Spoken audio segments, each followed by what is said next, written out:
Hi, this is Anne-Marie again on the Be Aware Holistic Healthcare ABC for health, holistic health. So today's letter is on the letter F and relating it to the different aspects of the holistic health perspective, body, mind and emotions. Starting with the body, the first one would be the letter F for food, which I went into great detail with D in the diet. When I say great detail, minimum as much as I could within a 15-minute session. So if there's anything that I say that you're interested in, hopefully you'll go and research more or just ask me questions. So yeah, with the letter F and food, those that are blessed to be able to have food, because I do realize that there are many on the planet who are starving, which is disgusting. It's actually it's not something that really needs to happen. However, it does. So those that are of us that are blessed to have food, we need it to feed our cells, our tissues, our organs, our systems, the whole physicality of our body, as well as it affects our mind, because it affects the thoughts, what we're eating.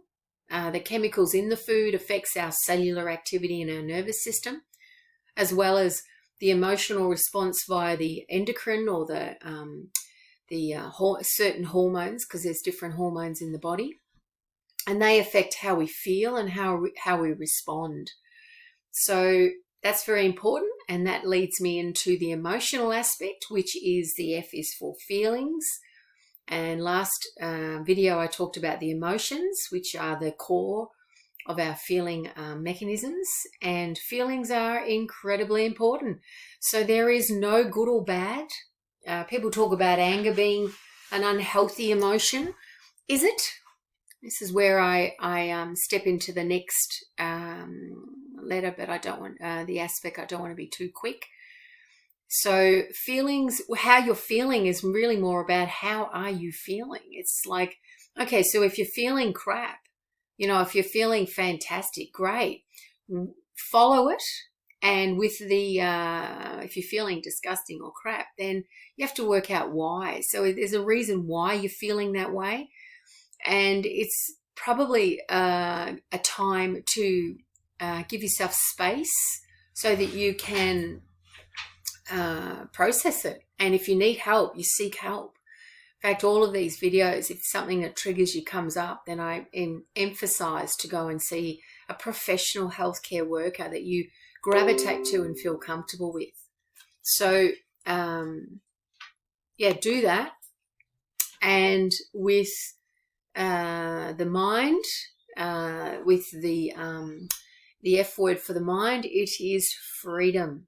So to have peace of mind is to be free within mind. Mind is merely the space that encapsulates the thoughts or no thoughts, which is how I personally define mind. So for me, what you are thinking and how you're thinking comes ultimately down to your own responsibility.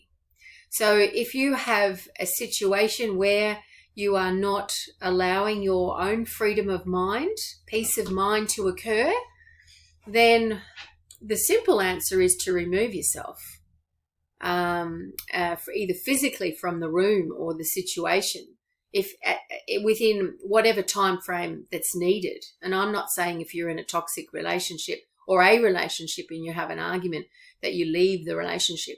That's something that you've got to work out if the relationship's worth fixing.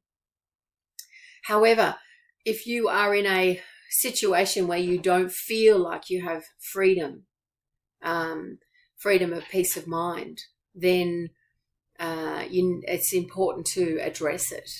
Otherwise, you'll just feel like you are going out of your mind. So freedom can be and is associated greatly with physicality, with the body. However, there's so much more to freedom than just being contained in a cage. People are realizing that in this day and age with what's going on.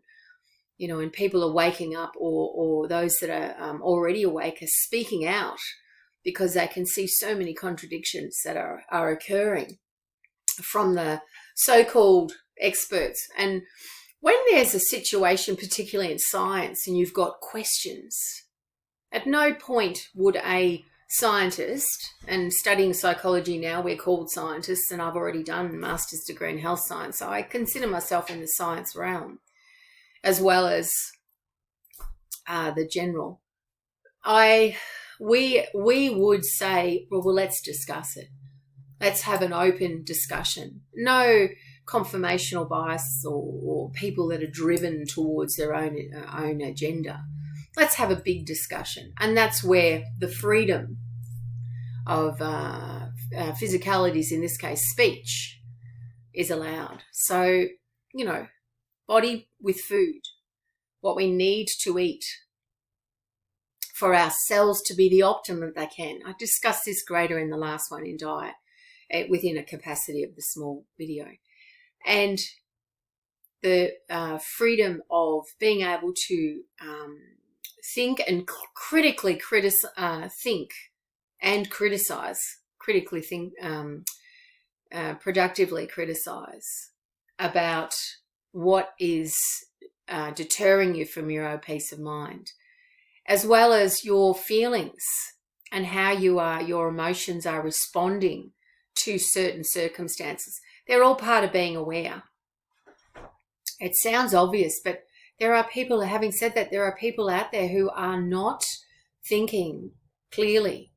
To put on a mask for whatever reason in the general public.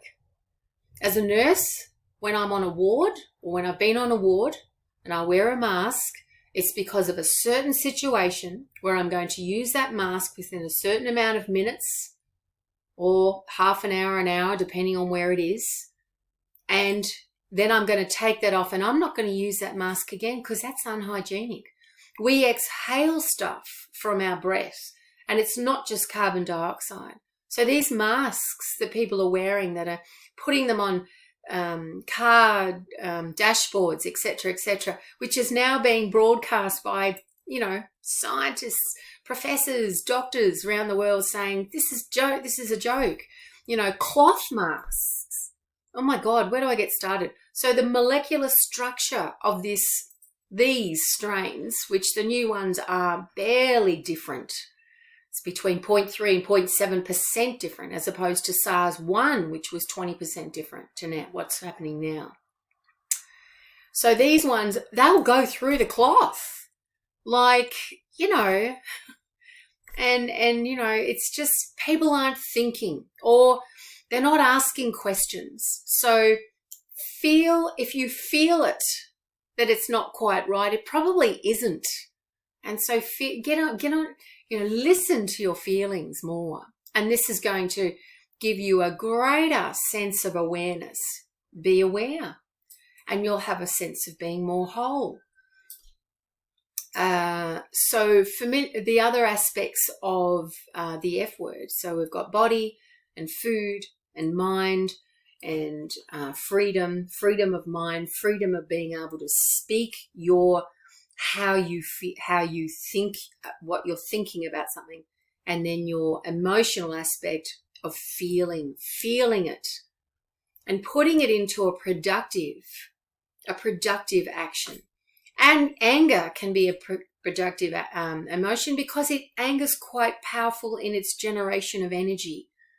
When someone's angry, there's a force to be reckoned with. And so you can use that force. If you're not feeling motivated to do the housework or the vacuuming, you can go for it and do the vacuuming with that anger energy, because the anger itself, it's just the feeling. The thoughts that you had about the anger, or whatever it was that brought up the anger, that's different. You can deal with that on a mental and mind aspect to free that frustration. So body, mind, emotion. And then within the broader perspective, the F words that I'd think of is first fear, because fear can be productive. You can make you stand up. It's an initial response of energy that shoots within you and responds through the body with circulating hormones that increase the blood flow to certain areas to respond to a defense or an attack, which you may not need to do. And then it also, you can utilize that energy to actually do stuff. So like start saying, maybe speaking up when you didn't have the courage to speak up, and actually say, well, okay, if I'm told I have to wash my hands before I go into the shop with this gel, which I don't even know if it's antimicrobial, what am I going to do when I then touch my bag with my wallet or get my keys or my phone? You know, my hands are go back to being in the same condition before. Do I stand here continuously washing my hand with this tap while I'm doing this stuff? I'm not going to get anywhere. I mean, we've got a fabulous immunity, which people aren't being told about in general. So you can utilize this fear into, okay, speaking up, be aware.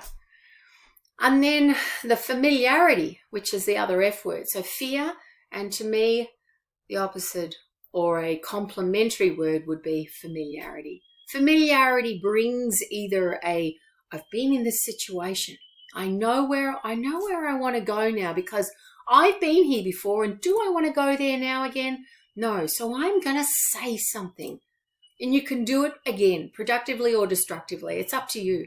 Destructively is when you are just being from the emotions without the rationale of the mind and the calmness of the body. So you can speak productively about this fear that's become a familiarity or whatever it is, whether it's a relationship with someone or I don't need to have this food anymore. It's a familiarity. So that familiarity can help with your peace of mind and your feeling of stability and your bodily functions and productivity. So those aspects are more general. And then the other F words that I find that are extremely influential in our health, with our health, holistic health, is our friends and our family. And I want to take this moment to thank all the people that I would class as friends that have stuck by me. And I think it's important for, it's a great thing for you at some point is to just have that friend awareness, because friends are people who stick by you. They know who you are. If you're feeling off tilt, imbalance, this like, yeah. They're there. And the family are the same. Family, blood, there are people out there that are just like my brother, through the collectiveness, the connectiveness that I'd want with a brother. So it's enjoy those and have gratitude for them, because they are affecting your health, consciously or otherwise. So, so familiarity and fear towards life is very important for health. Utilize the fears that you have now to catapult you into the world of where you want to be. Some people want to be in fear. Well, great, stay there.